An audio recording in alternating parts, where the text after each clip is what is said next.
Thought Scourer. A mill over Alpine Moon Channeler. Thank you for not drawing the Alpine Moon. I appreciate that, opponent. Hello and welcome, guys. Today, we are doing something very different from what we usually do on the channel, but not really all that different, because we're still, of course, playing a deck that plays 4 copies, no less, of Primeval Titan, and the deck that we're playing today is actually red-green scapeshift with Primeval Titan, also known as red-green TitanShift. If you're not familiar with this list, then what you need to know is this is very much so a Valakut, the Molten Pinnacle deck. Usually, in decks like Amulet, for example, you don't actually play any mountains to go along with Valakut, the Molten Pinnacle, and the reason being that in those decks, Dryad of the Elysian Grove is the thing that enables Valakut, but this is going in kind of the other direction, where instead of trying to play Dryad to enable Valakut, like decks like Reclaimer and Amulet do, this deck is more of a Valakut deck than it is a Dryad deck. We're even only playing 3 copies of Dryad, and maybe we'll touch on that in a second. I don't know if I have all the knowledge I would need to be able to fully describe exactly why, but ultimately what you need to know is we are playing 14 actual factual mountain cards in our Valakut deck so that we can get that 6 or more mountains, or in other words, 5 other mountains when you play a mountain. So 6 or more mountains, we can hit that pretty easily. And in fact, we're trying to enable this strategy by using cards like Farseek, like Sakura Tribe Elder, that search for lands and put them directly into play. Of course, we're going to mainly be searching for these mountain cards to try to activate our Valakut. We also play things like Search for Tomorrow that lets you search for a basic land. Many of our cards, like Sakura Tribe Elder and Search for Tomorrow, actually enable us to find specifically basic lands, and we almost always want to be finding a mountain with these effects, so that's why we're playing so many basic mountains. But of course, we do have a couple of forests here to play around Blood Moon. Just the minimum that you really need to have is the 2. And one of the benefits of playing this deck is that you get to run 4 copies of Lightning Bolt, of course, the 1-mana instant that does 3 damage to any target. And this is going to be great when your opponent goes turn 1 Ragavan. You can just play turn 1 Bolt your Ragavan and not fall behind immediately. If you were to rely on a turn 1 Arboreal Grazer, for example, like Amulet often does, they can just go Bolt your Grazer, swing with Ragavan, and still connect anyways, and that can be quite a disaster. So here, we get to play 4 copies of probably the best removal spell in the format against Ragavan in particular. It's even an instant speed one. And it's also relevant for a reason other than just being able to interact with our opponent, and that is because of the way that Valakut and the Molten Pinnacle interacts with the card Scapeshift. So we are playing 3 copies of this one. It's a 4-mana sorcery that says sacrifice any number of lands, search your library for up to that many lands, put them out on the battlefield tapped, and then shuffle. So of course, the idea here is going to be to set up a Valakut with a bunch of mountains, or maybe multiple Valakuts with a bunch of mountains, in order to kill your opponent all in one shot with Scapeshift, as all these mountains that you search for will be entering with Valakut, and they will see a grand total of 6 or more mountains, and each of them will have a bunch of Valakut triggers to do straight to our opponent's face.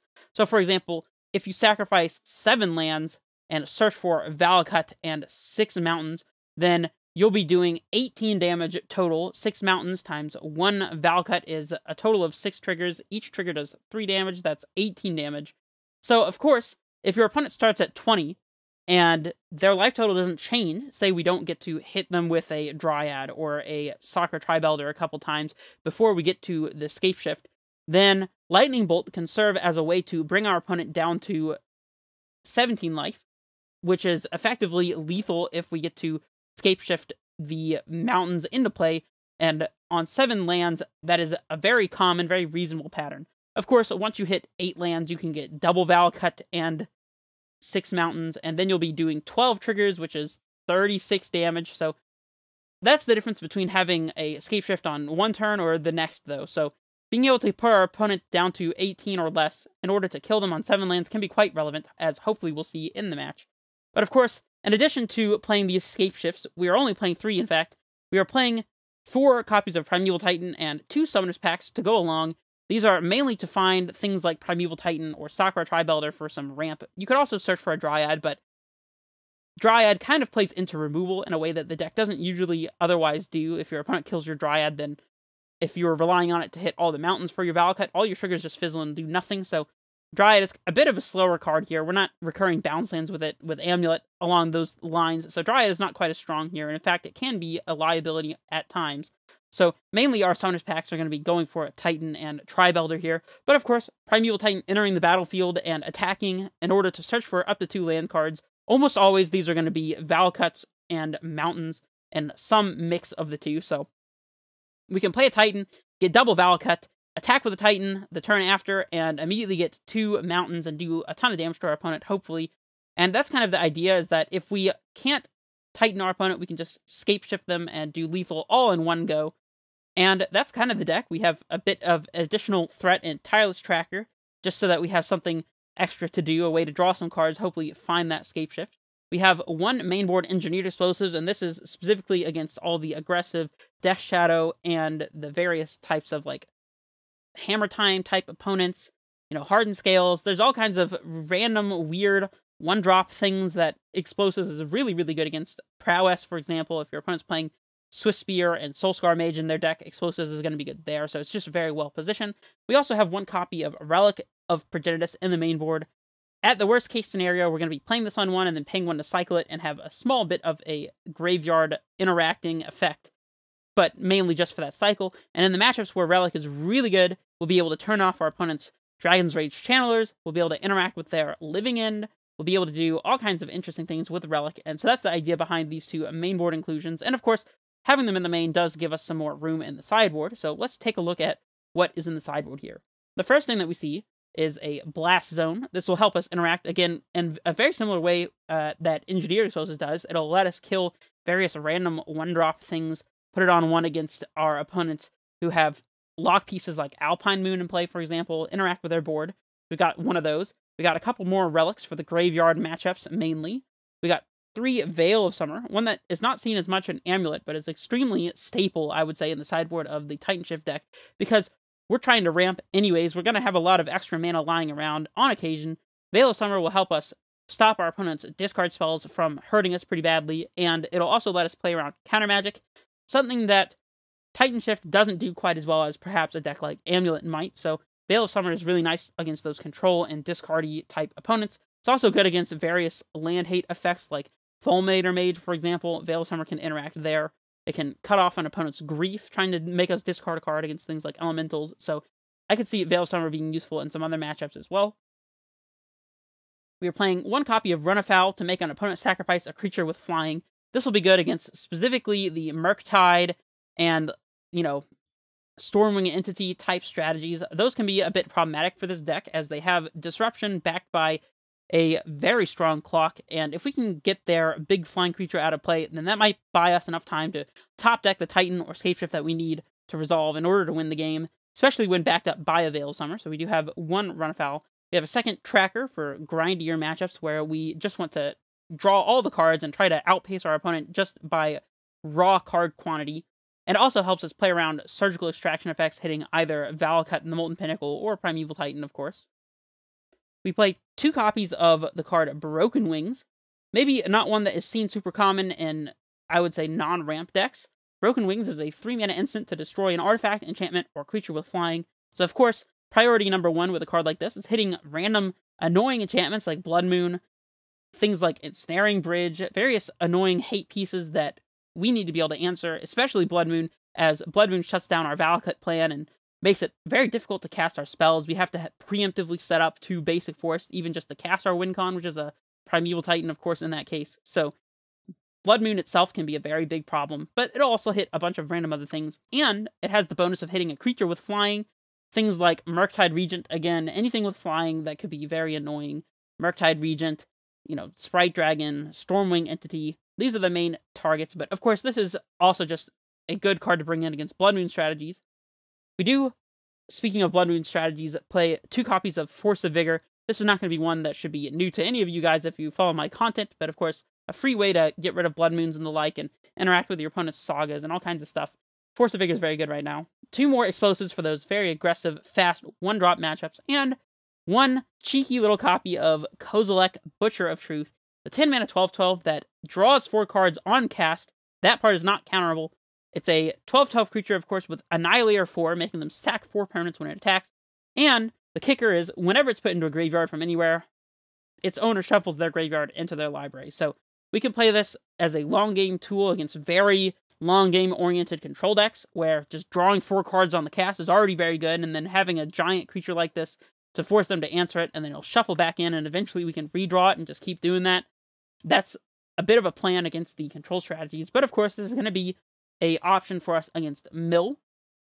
One thing to note is that Kozilek, Butcher of Truth, is not that particularly great against specifically Tasha's Hideous Laughter, as Tasha's Hideous Laughter will exile cards from the top of our deck, and while Kozilek has a high mana cost to help make that card a little less of a problem, it will get exiled and not shuffle our graveyard back in. But so the upside of having Kozilek in the sideboard, specifically for Mill and control, is a little more limited, I would say, than it otherwise would be, but it's still going to get a nod here. And I also want to discuss a bit where I got this deck list from. So, shout out to Dan Goldborg, also known as Denmark Dan on MTGO. This list is heavily inspired by the list that Dan Goldborg got in the Mana Traders event. They got top 16, and this is the list they played. We're playing something extremely similar, maybe some slight variance in the sideboard to line up with the things that Dan is playing currently, and some of the things that I thought I might want to include. So, I do want to say as well, I am not very versed with this deck. I've played a couple leagues with it, but in fact, I had to ask Dan to send me a bit of some sideboarding suggestions to help me learn the deck. So, anything that I say or do with this deck, take it with a grain of salt. I could be extremely wrong or extremely right on my opinions, and I expect to be extremely wrong and not play the most perfectly, but we'll see. We're playing it to give it a shot, as anything that plays Primeval Titan is fair game for my channel and my book. And why wouldn't you want to turn 1 bolt a couple of opponents playing some Ragavans? So, anyways, without further ado, let's jump straight into match 1 here. Alrighty, let's hop in here for the match. I'm prepared to be thrown into some opening hand evaluations that I don't know how well equipped I am to decide on, but we'll try to figure it out. Ugh, man, this hand would be great if it had a single more land, in my opinion, but as is, I kind of think we have to mulligan. Even on the draw, I think I'd probably still mulligan this. I mean, these Summoners packs are not the best threats, as it'll make us tap out the turn after we play them anyways, but I mean, yeah, just not having second land in a deck that wants to hit all of its land drops, so we can't suspend Search on turn 1, which is probably the best turn 1 play in this deck, in my opinion, but yeah, we just gotta mulligan that. And yeah, I mean, we've got a hand with ramp spells and some things to go along with it, so we're definitely going to keep this. The question is what to bottom here. I don't think that bottoming any of the ramp spells is right, so it's going to be probably one of the lands. The problem is, Garenbrig, while speeding up our Titan turn potentially, would also put us 1 less mountain in play. So like if we ship the Garenbrig, we'd be able to go turn 1 Valakut, turn 2 Fetch Shock, a Stomping Ground, play Farseek or Tribelder, whichever. That would be 3 lands at the beginning of turn 2. We play another land, Farseek into 5 lands, have land Titan the turn after. If we include Garenbrig in those estimations, we play turn 1, Valakut, turn 2, ramp into 3 mana, turn 3, Garenbrig, ramp again. I don't think it actually changes our Titan turn anyways. I think I'm going to ship the Garenbrig. I could be wrong here, but it's not a mountain and it's not a Valakut, so it's not in my plans. And I do think I want to lead on the Valakut. We could potentially try to play it on turn 3 and not have to take the 2 damage, but I'm not sure that that is going to make a whole lot of sense here, so we'll see. Our opponent has the turn 1 Ragavan. At least we can block and sack with the Tribelder, which is probably worth it. We drew a force, but we don't want to play this because we probably want to get all of our mountains in play, so I'm going to save the force for the last possible moment here if I can. Let's go ahead and play out our Tribelder. If they want to kill it, then that'll be fine, but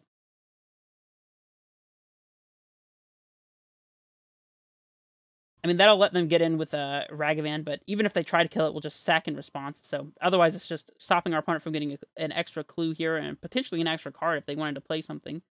So we'll block, and then before damage, we'll sacrifice this. Gain 2 life as well. Nice, nice. And we'll just get a mountain here, of course. And now we can yield through the turn. Steve already doing his job, huh? Our opponent goes Chandler Go. Cool, cool. Bolt is great here. All right, so we're probably playing the foothills out here, far-seeking and holding a bolt. I think that makes sense.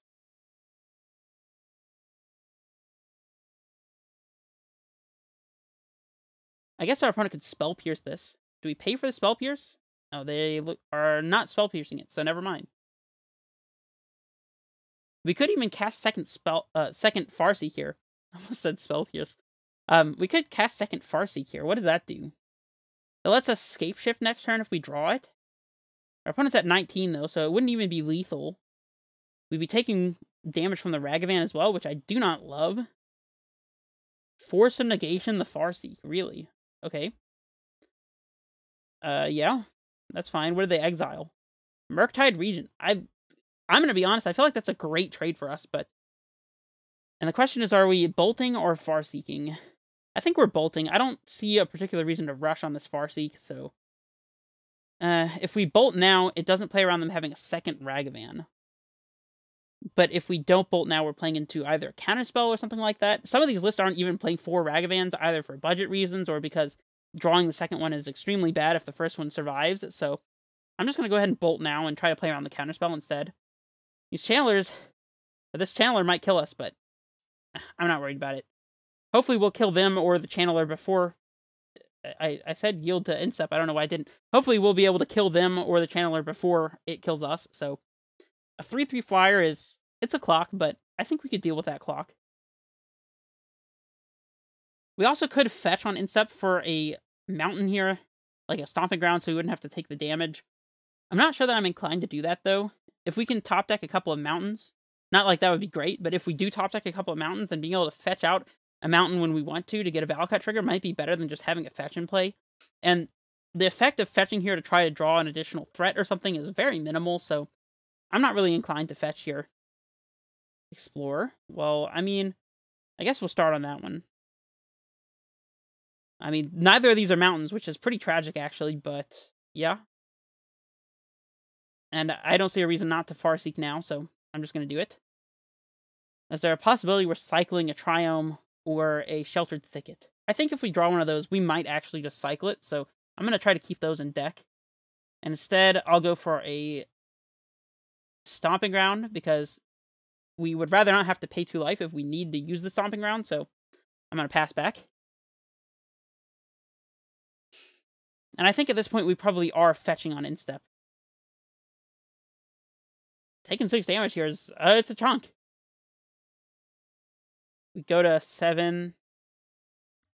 I don't think 7 is functionally different from 8 here, and I feel like we should probably just go ahead and fetch, so.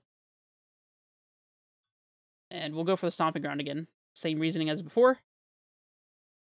Alright, something good. Mountain. Not that great. I mean, we're not technically dead, but we're probably dead. If we top deck scapeshift... Oh, no. We are actually dead. Cool, cool, cool. I mean, that's basically how this plays out. Our opponent has pressure, and it's very possible they even had a counterspell, like an Archmage's Charm or counterspell, for whatever we were going to potentially top deck if we even got there. So, I'm not super surprised. I'm going to check real quick the messages I've got from Dan to see how I'm supposed to sideboard in this matchup so I can show you guys the right stuff to be doing. Okay, so the tech from Dan is the following. We want to bring in everything that is interactive, so obviously things like explosives, run afoul, Veil of Summers to try to punch our stuff through counter magic, and even things like Force of Vigor, because our opponent is likely to board in Blood Moon, and if not, Force hits Alpine Moon as well. It's just kind of something that we're forced to bring in to try to deal with this matchup. And Broken Wings as well as a way to interact with our opponents, either Blood Moons or their Murktide Regents, things along those lines. We also want the Relic of Progenitus to help deal with these DRCs. We'd rather them be 1/1s instead of 3/3 flyers. And we also probably want Blast Zone, I would think, as well. So, this is a lot of cards to bring in, and that is because we're taking out all of the slow stuff that is very non-interactive. So things like Explore and Farseek, they go. We take out the scapeshifts, as we cannot rely on scapeshift in a matchup where our opponent could just be Blood Mooning us.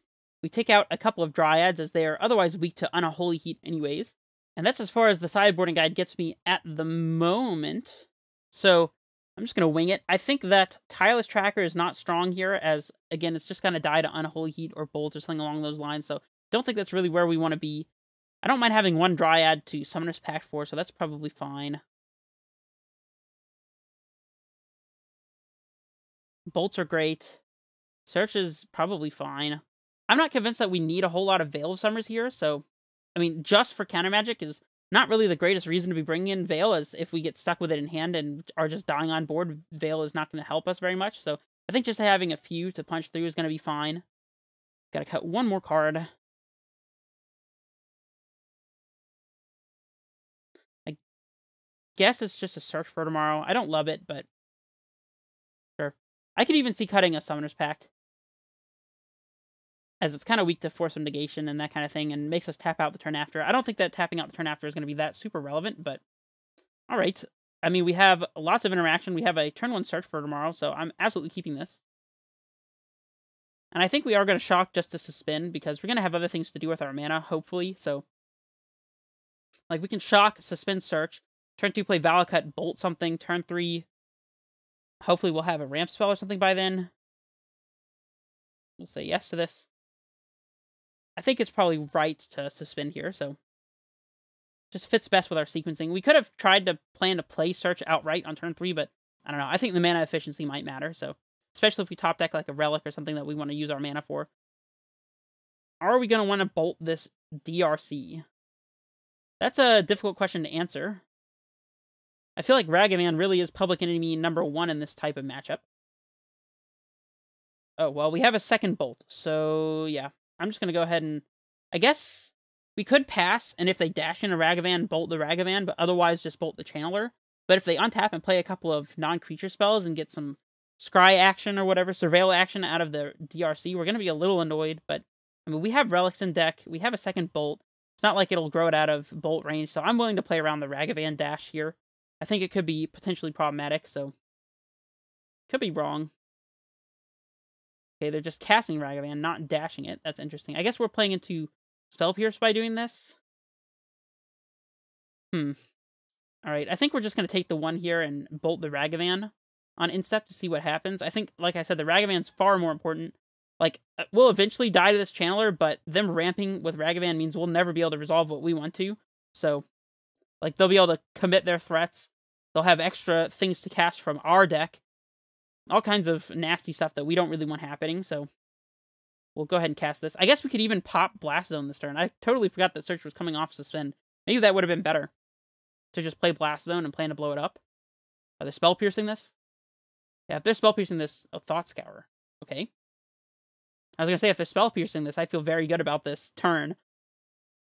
They put Force of Negation into their graveyard with the Channeler ability. Interesting. And they're forcing the Search, pitching Expressive Iteration. I really don't feel like Force is that great against us. I could be wrong, but... alright, well, I guess planning to pop Blast Zone wouldn't have been great this turn in hindsight. We can probably afford to fetch out some kind of land source here, and I'm not playing around a second Ragavan. I'm just going to bolt here so they can't, like, have a Spell Pierce or a Counterspell. Do not let them untap with that one. And it's probably right to get the Ketria Triumph here so we could preemptively play out Explosives on 3 in case they do have Blood Moon and just haven't drawn it. We can also fetch for a second basic forest and play around Blood Moon that way. Ooh, they have Murktide. That's pretty horrible. And they have the second Ragavan also. Don't want to concede game. That would be a little preemptive. Yeah, we can still draw Broken Wings or Run Afoul to deal with the Murktide. Ragavan's a little annoying, but yeah, I think we are going to go ahead and fetch here. And I think getting the Triumph still makes sense. 3 mana is a lot to try to cycle that one in this matchup, so let's just... hey, there's the Broken Wings. I was going to say, let's just set up the possibility to have Explosives be good. We'll kill this Murktide as we expertly top deck Broken Wings. Nice, nice. And I don't think we're playing out Blast Zone because I don't really want our opponent to know about it, so let's just keep making mountain progress towards our Valakut plan. Gotta take a hit from the Ragavan, sadly. Maybe they'll play a couple of Channelers or something here. There's a treasure. And they hit our Explosives! No! We wanted that one. Hey, at least we know that playing around our opponent, you know, having Blood Moon by getting the Triumph could have been relevant if we had drawn this Explosives, you know. If only, if only. So if we play and pop our Blast Zone, that puts us 1 land further away from casting Titan. I don't know. I don't think that's really relevant when we're just going to die to this Ragavan anyways, so I think it's right to play the Blast Zone here. We just can't afford to let this Ragavan kill us, so. And we're not popping at main phase, because that would allow our opponent to have a second Ragavan and dash it, or even just cast it, or whatever. But, like, if we popped at main phase, they could dash out a second Ragavan, so we'll let them attack, because this is on combat damage, and then we'll pop the Blast Zone. Leaving up Ketria Triumph, because what if we play Spell Pierce in the sideboard? They'll never know. They'll never see it coming. Thought Scour. A mill over Alpine Moon Channeler. Thank you for not drawing the Alpine Moon. I appreciate that, opponent. I mean, if they're just spinning their wheels and can't find anything to do, that's going to be great for us. Alright, we need a threat off the top. Threat. Mountain. Very close, very close. We'll play the mountain out and pass. Saving the foothills. Just because if we hit another mountain, then the foothills represents an instant speed interaction. Ooh, Alpine Moon. No big deal. We don't worry about that one. Just kidding. Obviously, them deactivating Valakut, denying us our Valakut triggers, and many other horrible things. Not the best for us. I guess now that this taps for any color, we don't really want to tap it, so I'm going to cycle this Sheltered Thicket, as getting Valakut triggers isn't a possibility anymore. There's explosives for Alpine Moon. Do we play it, or do we conceal it? I think we conceal it. There's a possibility our opponent just taps out this upcoming main phase, and holding the explosives also lets us play around DRC a little bit as well. They bolt us. That's got to be good for us, I guess. We also might just hold on to this until we top deck like a Veil or something to protect it. Now that we have Titan, we could play explosives on one, and then if they counter it, play land Titan. That seems pretty good. We'll do this. This rewards us for having held the explosives as well. Go ahead and counter it, opponent. We don't have anything relevant going on over here. We can't just go land Titan. Don't even think about it. Boom. Counterspell. Alright. How about Primeval Titan into play? They can still counterspell this also, but I am not playing around it. I am, however, playing around Blood Moon by getting a second forest. Maybe it's useless, but, I mean, doing anything else would also be useless, as we're not getting Valakut triggers anyways, so let's just put the 6/6 in play and hope that it's good enough. We'll say yes. And in the hopes that we'll get Alpine Moon out of play, we'll get a second Valakut here. We already have 4 mountains, so we'll set up a 5th mountain, so any mountain we top deck after this point will just be Valakut triggers. Heck yeah. We'll pass. Getting the Stomping Ground here, as we'd rather top deck Cinder Glades and not have to take the damage than top deck Stomping Grounds. Very minor upside. We want to leave the Cycle Lands. Well, I guess we've used both of them now. I was going to say we probably want to leave the Cycle Lands in play.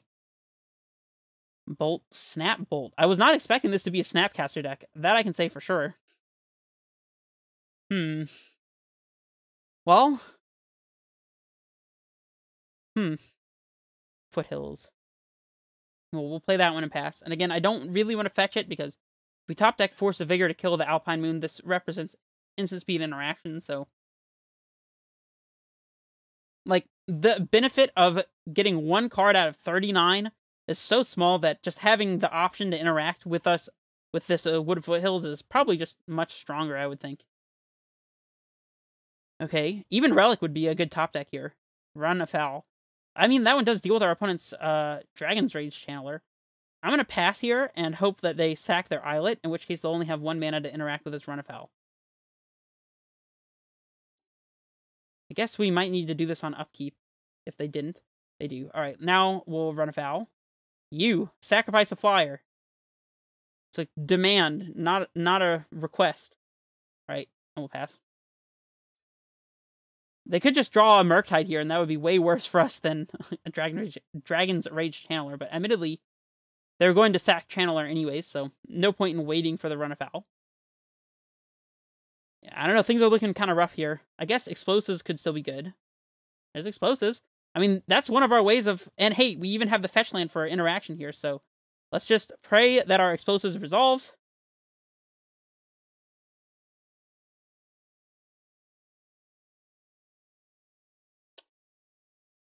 It was never going to resolve, y'all. It was never going to happen. That's our last explosives, too, so I don't know. I don't even know what we could have at this point.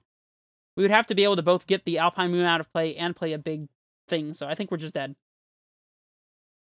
Hey, but we can die by our own hand here if we want to. That ain't nothing. See if they blow explosives on 0. They had the Murktide also. Alright. Well, I mean, as you can see, this is probably just a tough matchup. We'll see what we draw. Veil of Summer. This is exactly the situation I would have wanted to draw a Veil of Summer in. Let's fetch.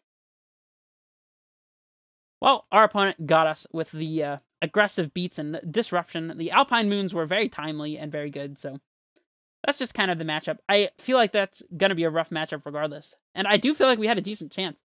After our opponent had wasted 1 bolt, they still had Bolt Snap Bolt to kill the Titan. So, I mean, maybe that's why they bolted, is because they knew they could kill a Titan anyways. So, regardless, yeah. Let me know if you enjoy this deck.